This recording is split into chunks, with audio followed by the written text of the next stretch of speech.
His warm invitation extended at the sidelines of the ASEAN meeting in Laos paves the way for discussion of key issues of mutual importance to our countries and people.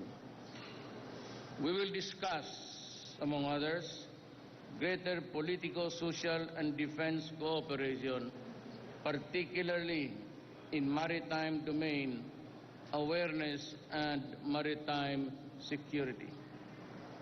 With Japan as the Philippines' top trading partner, I shall seek the sustainment and further enhancement of our important economic ties. I look forward to meeting business leaders in Japan. I will tell them clearly that the Philippines is open for business.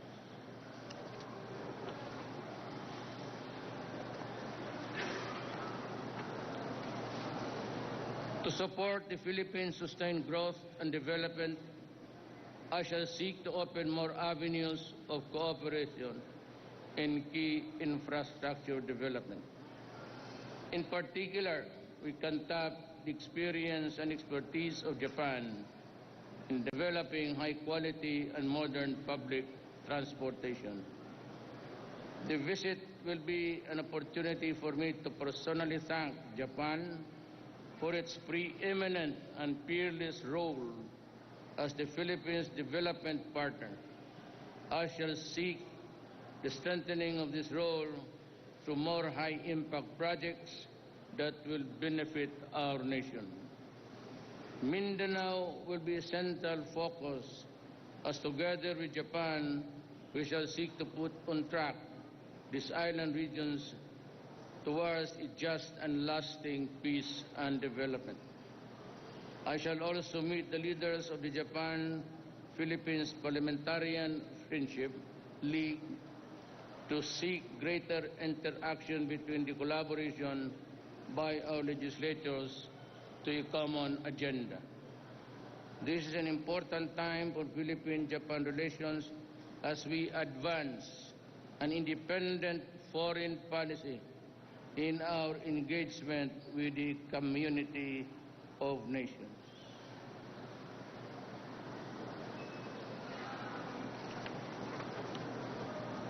This is a defining moment for the solid and strategic partnership between Japan and the Philippines, carefully nurtured over 600 years of formal diplomatic relations.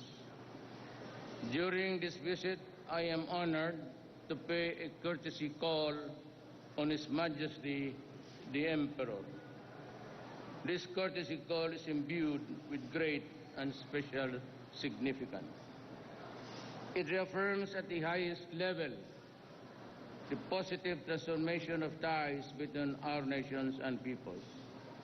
It renews our shared commitment to a forward-looking partnership that is founded on mutual respect, dignity, and solidarity. It will capture in one moment the full range of our relations with a country that is kept at high regard and definitely deserves its unique place. Ours is an abiding partnership with Japan. It is based on common aspirations and shared values of democracy, adherence to the rule of law, and the peaceful settlement of disputes. As I seek to advance our national interest in this official visit to Japan, I will remain true to my sworn oath as your President. Maraming salamat po. I can about a few questions from the media, so just to assuage your hunger for... Mr. President, our Yes, first sir. question is from Hataw Rose Tobinario. Good morning, Mr. President. Yes, ma'am. Posible po bang pag-uusapan ninyo sa inyong pagbisita sa Japan ang Visiting Forces Agreement with Japan? Again. Posible po bang pag-usapan nyo sa pagpunta nyo sa Japan yung pagbalangkas ng Visiting Forces Agreement with Japan? No, I don't think so. I do not believe that we have a visiting forces agreement with Japan.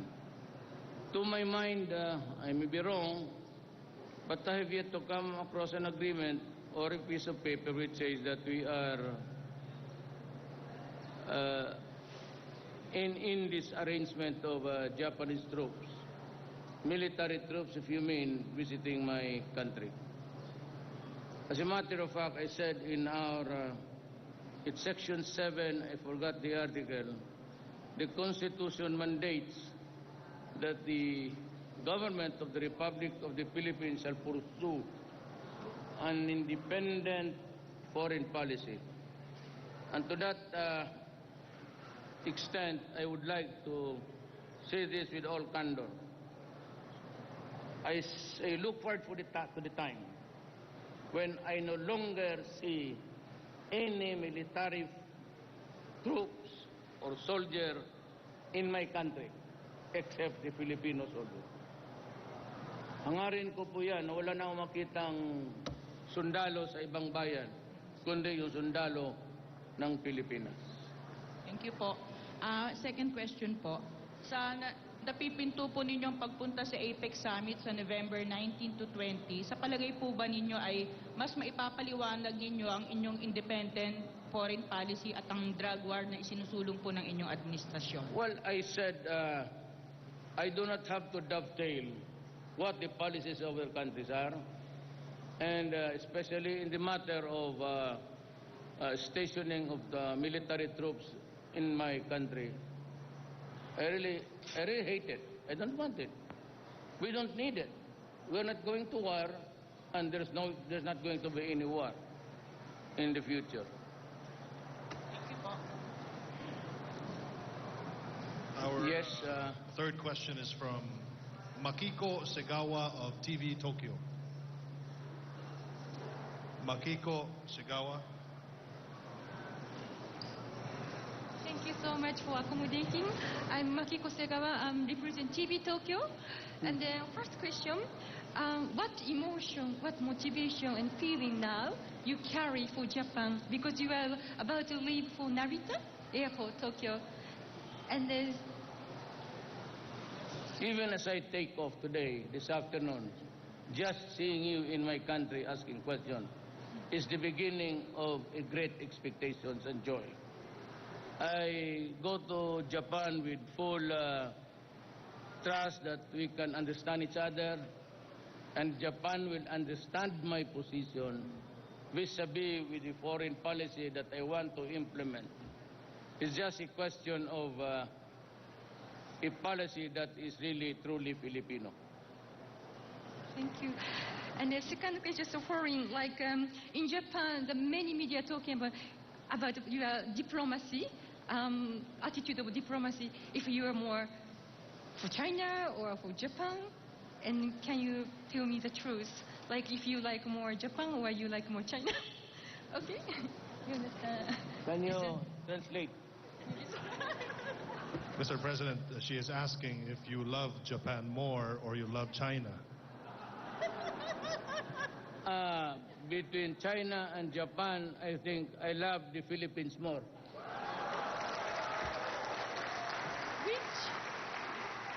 Which do you like? Do you like Jubilee or McDonald's? Jubilee or McDonald's?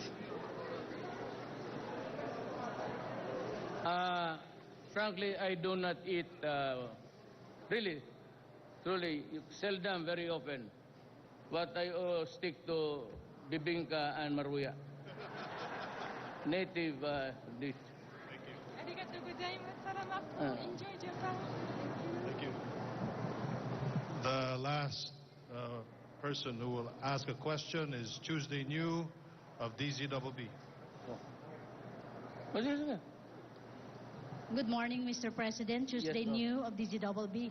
Sir, General De La Rosa stated yesterday that he submitted already to you the list of celebrity or narco-celebrities. And he said that mas marami raw po yung nakasulat sa listahan ninyo.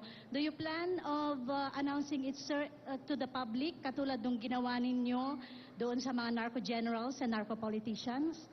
Okay, I'll be frank with you, everybody. The final list submitted to me by the law enforcement agencies, ganon ho kakapal. Hindi ko malaman ngayon kung paano ko mahanapan ng solusyon. There are about 1,000 policemen involved in drugs. There are about almost 1,000 barangay captains already in the business of shabu. There are about a few mayors and national officials. What I'm trying to say is I will call maybe for a consensus dito sa itaas, lahat na mga senators, congressman, kasi napakabigat ho ng problema na ito at kung ako lang sasabihin ko sa'yo hindi ko kaya. Kasi hindi ko kaya.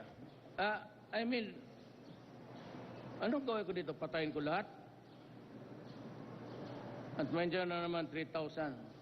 It's about almost a 10,000 network spread all throughout the Philippines. And with the election of the Lima to the Senate using money from drugs, the portals of the national government has been opened to narco-politics. May problema ho ang Pilipinas. Ito yung problema na katago noon all these years and until I became president at pinuga ko lahat, lumabas na. Alam ng militar yan, alam na ng pulis. Kaya sabi ko nga sa kanila minsan, ito, trabaho man ninyo yan, what do you propose to do? Isa-isahin mo yan, i-prosecute, impossible dream. We cannot pasundan mo araw-araw yan. But they are really validated. Some of them, judges, it has affected the entire gamot. Di ko ni ako, sanay ako niyan. Kung sa Davao, maliit na but mismo ako, I must admit, hindi ko alam gaano kalawak, how widespread it is or was until I became the president of this country. Di ko sukat akalain na ganun kalalim by the hundreds of thousands. And 3 years ago, General Santiago said that there are 3 million drug addicts already. I did not consider my list because until now there are people surrendering. At by the end of this year, I would have breached the 4 million mark. Ang Indonesia, sabi ni President Widodo, they have 4 million. But remember that Indonesia is a big country. It's about 2 islands, big islands, and it has a population of 240 million.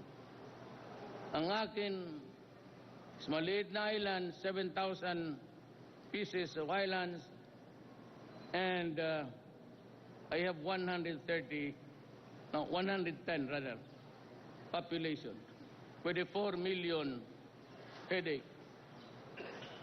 Tulungan ninyo, ayoko anong gawin natin dyan. Ang pinakamabilis na mga rehab ang nagawa ang China. One is in Fort Magsaysay, it can house 10,000. Another Chinese foundation is building like another 20,000 in Mindanao. But for the million that would be needing treatment, else they go back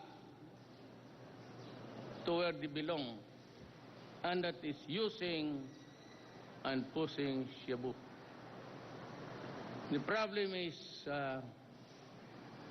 until now, regions 1, 2, and 3, araw-araw may swept like a flotsam, mga kaldero, mga aluminum na may subo. Those were manufactured, niluluto in ships, in international waters. Then kung ready na sila, they just go by the side of our territorial limits at inuhulog nila. Ganon kabigat ang problema ng Pilipinas. 4 million will affect certainly this generation. Itong generation na to, yung anak ninyo, pati yung apo ninyo, may tama yan if you are not careful. And only if you are there to guard them every moment of their lives until they are responsible enough to know what is fundamentally wrong. For after all, shabu has infected even soldiers and doctors and lawyers. Ganon kabigat ang problema. And, I had a talk with, and I agreed to just shut up. Kebong, I don't know why, but I had a talk with Secretary Yasay, and here's a guy, his name is Russell. If we can just tone down our rhetorics. Alam mo, hindi ako nag-una nitong away na to eh. Ang nag-una sila. Remember, punot dulo nito, yung election, I made a comment, a narration of an actual event which happened in Davao, and which was covered by all media outlets there. Tapos, the ambassador said something not very nice. You are not supposed to do that because in an election of another country, you should be careful with your mouth. I reacted into it, and it started to go out of control until they threatened me with imprisonment kasi human rights violation. And most of all, bakit ako nagmura? Just to show na bastos rin ako. Alam mo bakit? They were threatening me because it was an issue. It was a yellow fever issue sa eleksyon. It was not an issue against me in the early days of the campaign. When I was hitting hard sa rating, and then there was this looming, they started the hogwash. A senator whose foot is in his mouth. Good for nothing. Tapos sila ang nag-umpisa na be careful, lumabas yung Human Rights, State Department, Obama, EU.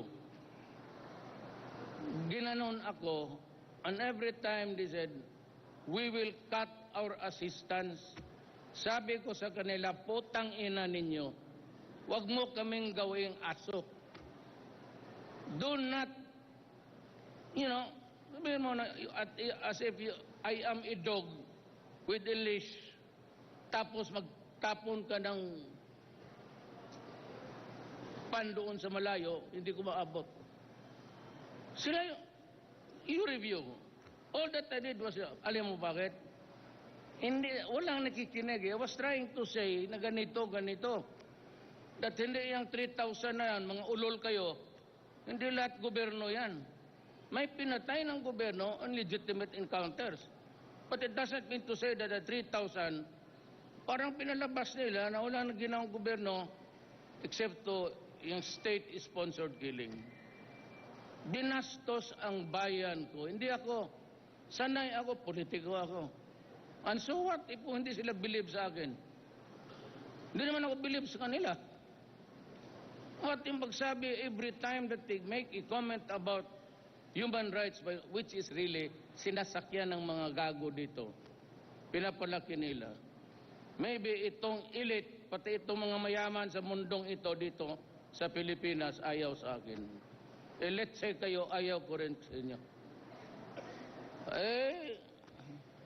Kahapon tumawag si Secretary Asay. Nandito raw ito siya. Ang sabi ni, nag-usap daw sila, sabi na if we can just tone down our rhetorics against the media. So huwag ninyo akong ganunin. Every time sabihin, they threaten us na pati itong iyo. Akala mo mas bright kayo sa atin. Tapos sabihin na, be careful, we will put you in prison. Putang ina, subukan mo. Now, what did I do to China? I went there just being nice. O, tingnan mo ang lumabas. Dutertes Sparks International Stress. Ito, nakaliit-liit kung tao, ba't mag-stress? Nervyoso kayo. Kasi guilty. Wala man akong ginawa sa China. Nag-usap kami. And so there's a lot of speculation. Sabi ko, look at Section 7 Article. It states it very clearly. I urge every one of you that the Philippines shall follow an independent foreign policy and putting at most of the time the best interest of the nation. Sinunod ko lang yun. Ginawa mo, nervyoso. Dutertes Sparking International Distress. Pakialam ko sa Africa. International. Yun ang ayaw ko na sana. Pero nung nabasa ko ngayong umaga, I promised the Secretary, I won't. Nung nabasa, sabi ko ito mga Amerikano, buang talaga. Style, hindi naman maglakad dito, kala mo sino. Wala pang mga visa itong mga gagong to. Tayo magpunta doon, pahirapan pa. At may sabi pa raw, galit ako kasi hindi ako binigyan ng visa. I'll tell you my answer. First time I went to America, ito ang question ng consul. Why are you going to America? I said, to visit a girlfriend. Yeah, yes. Tapos sabi niya, what if you decide to marry the girlfriend and you do not go back here to the Philippines? Mr. Consul, even if you grant me a multiple lifetime visa, and even if you give me $50,000, I will not go there anymore. I'll stay here in the Philippines.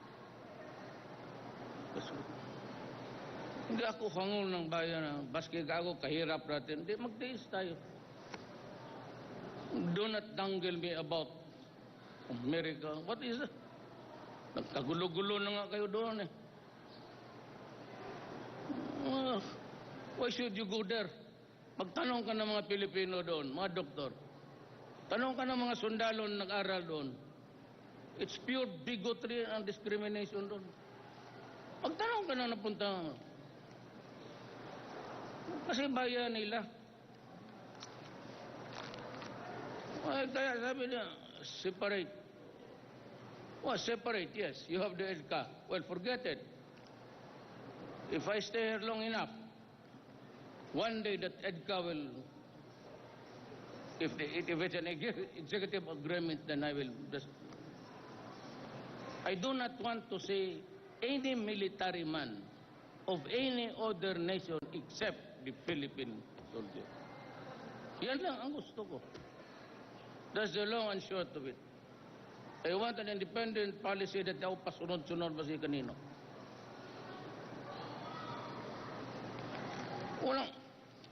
Sabi ko, wala na, tahimik na ako. Russell says Duterte comments causing worries in business communities. Di, magsilayo kayo. Magtiis kami. We will recover, I assure you. We will live and survive.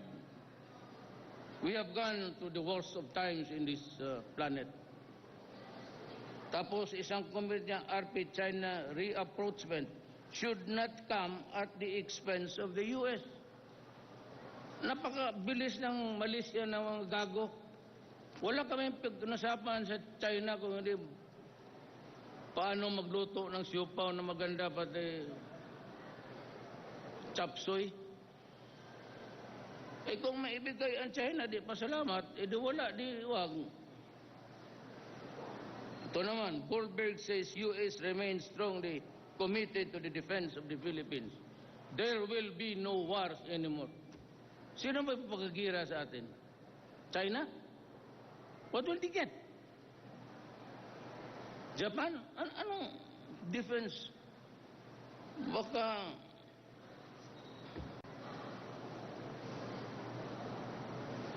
they want to talk about the boogeyman of war. Stop that shit. Nobody is interested in wars anymore. And if there is a fight, you fight your wars. Do not include mine. During the time when Manila was to be taken back by the Allies, they carpet bombed Manila. Hindi ang Hapon sila. The combating American forces. 200,000 died here. Ang Manila talaga flattened. So just in 2 days of bombing. Plus the massacre. You know, before we can move forward, Mr. America, there are things, so many things around. The massacre of the Filipinos before. These are historical hurts that would never go away. Depende na lang kung makapresidente ang Pilipinas na tota ninyo. You count me out. I am not one of you. I am not also a tota of any country. Mind you, only ang pwede lang magtuta sa akin ang Pilipino. Period. Walang iba. So, that's my parting statement. Yes. Pag hindi ako pinaland ng Japan, balikan kita dito. Yes. Just to complete, sir, yung thought nyo about EDCA, are you close to rescinding it? Because you mentioned that you want to see nobody except the Filipino soldiers on our soil. Ito, pumunta itong maybe to talk to me. Dito, mag-usap kami. Yan, dalawa lang kami. Isang kwarto. I don't want anybody else. Gusto ninyo, magganong kayo sa plywood. Pakinggan ninyo kung paano ko. Sige, sir. Thank you. Thank you so much, Mr. President. Thank you so much, media. Let us all greet our president. A very, very fruitful trip to China.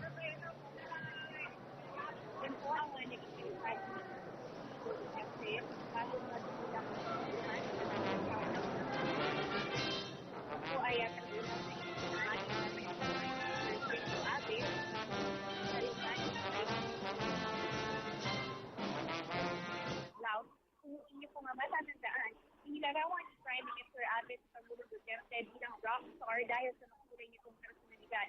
Mamayang alas 5:30 ng hapon, oras sa Japan, o alas 4:30 ng hapon, oras sa Pilipinas, inaasahang dadating sa Japan ang Pangulo kasama ang kanyang delegasyon. At una niyang gagawin ay makipagkita muna sa Filipino Police. At kasama rin sa aktibidad na inaasahang gagawin ng Pangulo ay pakikipagkita sa mga top Japanese business leaders. May dinner ito hosted by Prime Minister Shinzo Abe at stateful kay Emperor Akihito sa Imperial Palace. Samantala, ilan po sa mga pagkikita ng dalawang bansa ay economic cooperation, pamumuhunan, defense cooperation, at paggunita sa ika-60 taong anibersaryo ng diplomatic ties ng dalawang bansa. Sa kanyang naging statement, sinabi ng Pangulo na yung kanyang pagbisita sa Japan ay isang magandang opportunity para pasalamatan ito dahil sa kanilang pagiging development partner.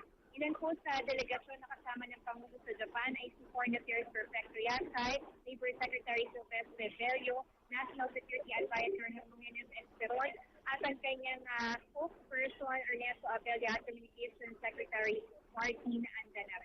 Yan po ang buod ng aming pagpapalita mula po rito sa Minahiya Terminal 2 para sa CTV, Eden Galado.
Ties. I look forward to meeting business leaders in Japan. I will tell them clearly that the Philippines is open for business.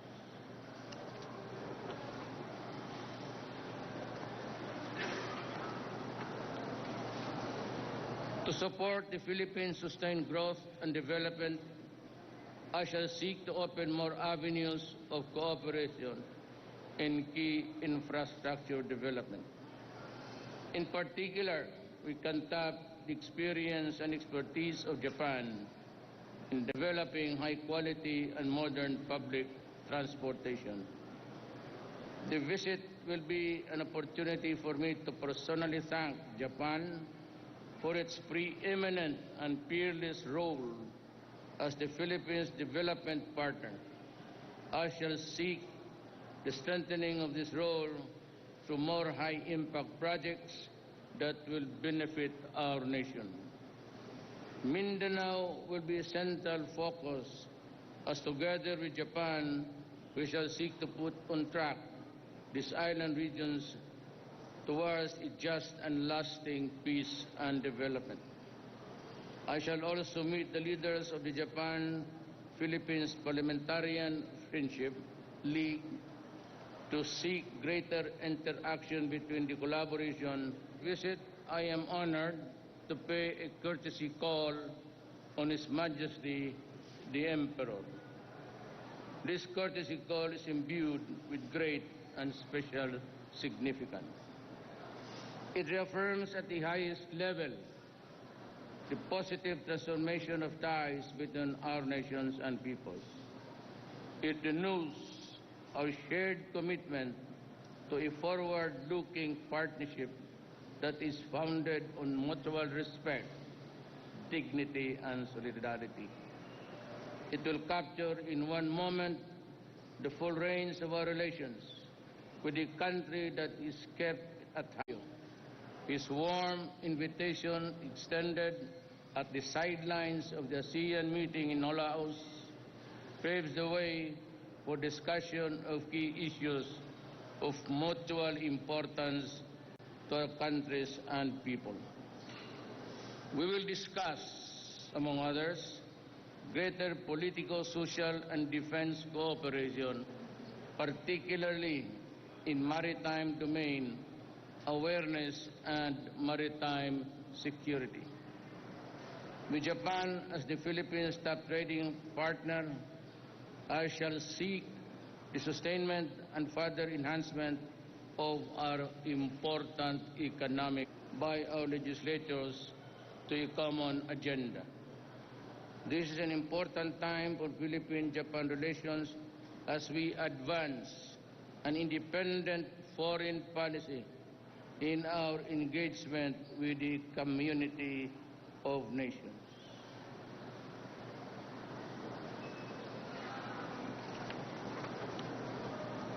This is a defining moment for the solid and strategic partnership between Japan and the Philippines, carefully nurtured over 600 years of formal diplomatic relations.